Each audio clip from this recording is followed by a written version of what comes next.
Là, nous avons l'exercice d'application qui concerne le dimensionnement d'un poteau. L'énoncé de l'exercice est intitulé « Déterminer le ferraillage d'un poteau soumis à l'élu à l'effort de compression centré. NU égale à 1000 kN. » Donc, il sera donné à NU. Par contre, si on n'a pas donné N, ça peut me donner charge permanente G et charge d'exploitation Q. On a calculé la formule, la combinaison de base qu'on a eu à énumérer dans l'organigramme. Et ici, on a donné à NU, donc plus besoin de calculer à l'aide de la formule de combinaison des charges. Ainsi que son schéma de ferraillage. Donc, on a deux questions posées. Première question, déterminer le ferraillage du poteau. Deuxième question, donner son schéma de ferraillage. Comme donné, nous avons quoi? Résistance caractéristique du béton à 28 jours. FC 28 jours égale à 27 mégapascal. C'est ça qui est appelé résistance caractéristique du béton à 28 jours. Gamma S. Ici, c'est quoi? Gamma S, c'est pour les aciers. Donc, on peut mettre gamma B pour le béton qui est 1,5. Et pour résistance limite de l'acier, FE 400 mégapascal avec gamma S égale à 1,15. 1,15. Charge totalement appliquée après 90 jours. Et là, on comprend qu'on va prendre le K. Le grand K égale à combien? À 1,1. Ok. Maintenant, longueur libre du poteau L0 égale à combien? 3 mètres. Section du poteau B égale à 20 x 40 cm. Donc, ce sont les données qu'on va utiliser pour pouvoir dimensionner notre poteau.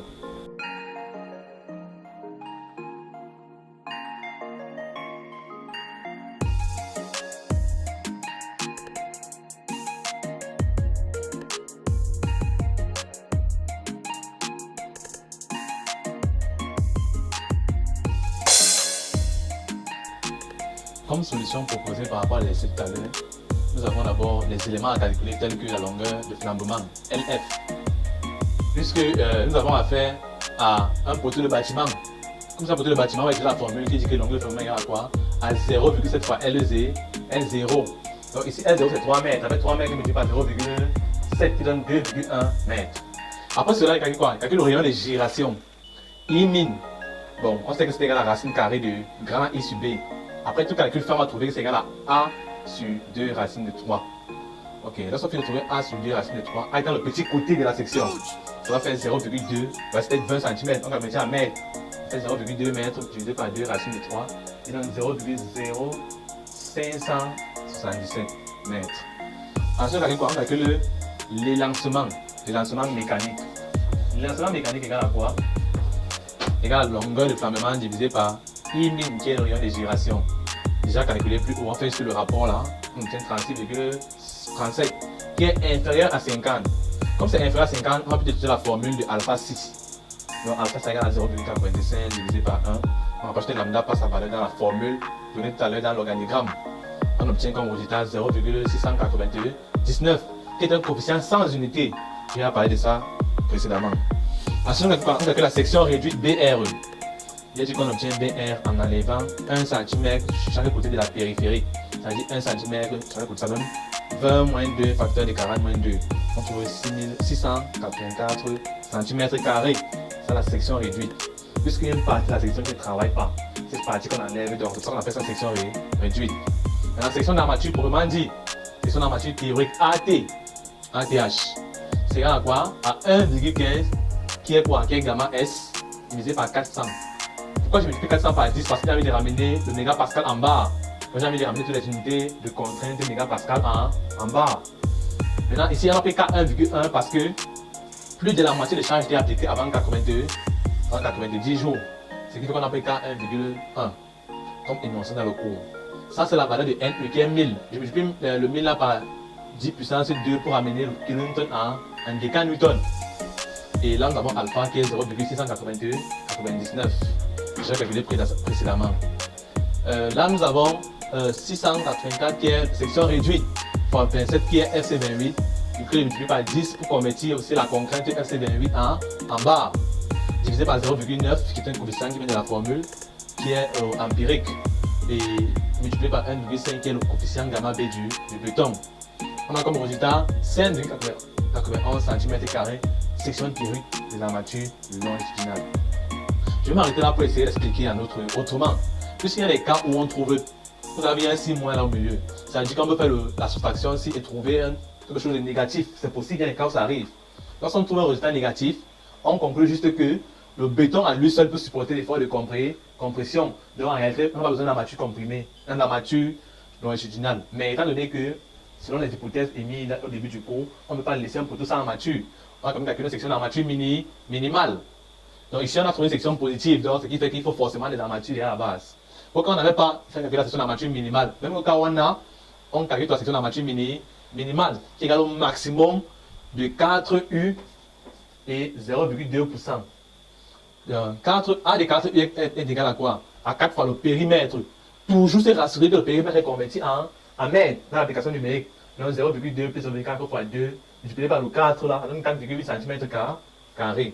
Ensuite, on calcule A de 0,2%, qui est égal à 0,2 fois 20 fois 40 divisé par 100. On trouve 1,75 cm². Le max des deux valeurs, c'est combien? C'est 4,8 cm². C'est pour ça qu'il prend A min donc égal à 4,8 cm². De même, on calcule A max, ça veut dire que section maximale que le poteau là peut contenir. C'est 5 fois la section du poteau, donc 20 fois 40 divisé par 100.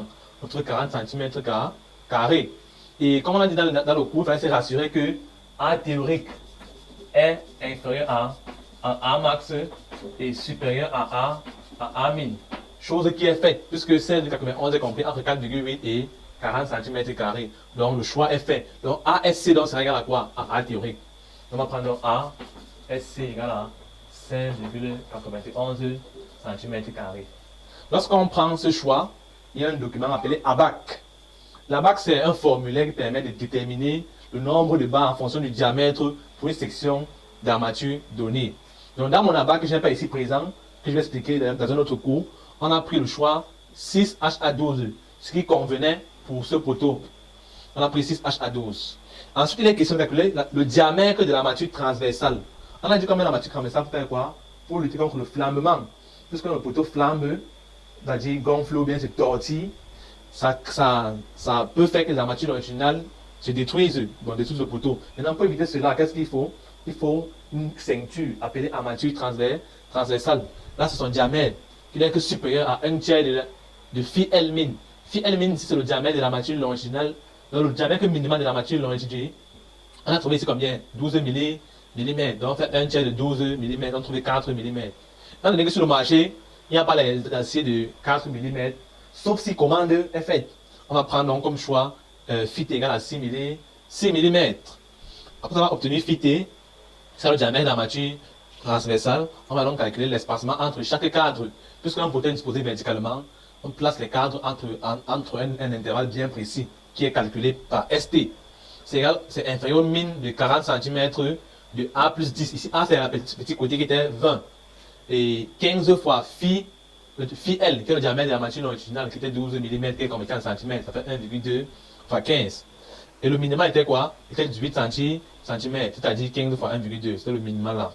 Donc on a pris celui qui est le choix d'espacement entre deux cadres. Ok.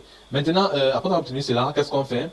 On fait le schéma de ferraillage demandé à la question 2.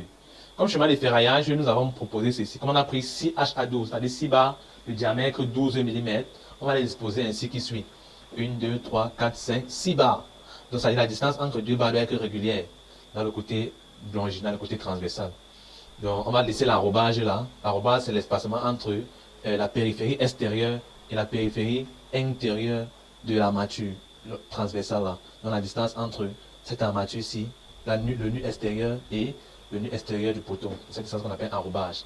Généralement, c'est pris 2 cm pour les poteaux pas très soumis aux intempéries, dans les poteaux moyennement attaqués.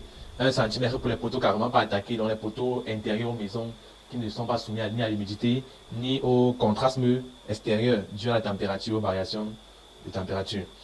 Donc ça c'est vraiment... Ici nous avons RL6, c'est-à-dire rond lisse de diamètre 6 mm.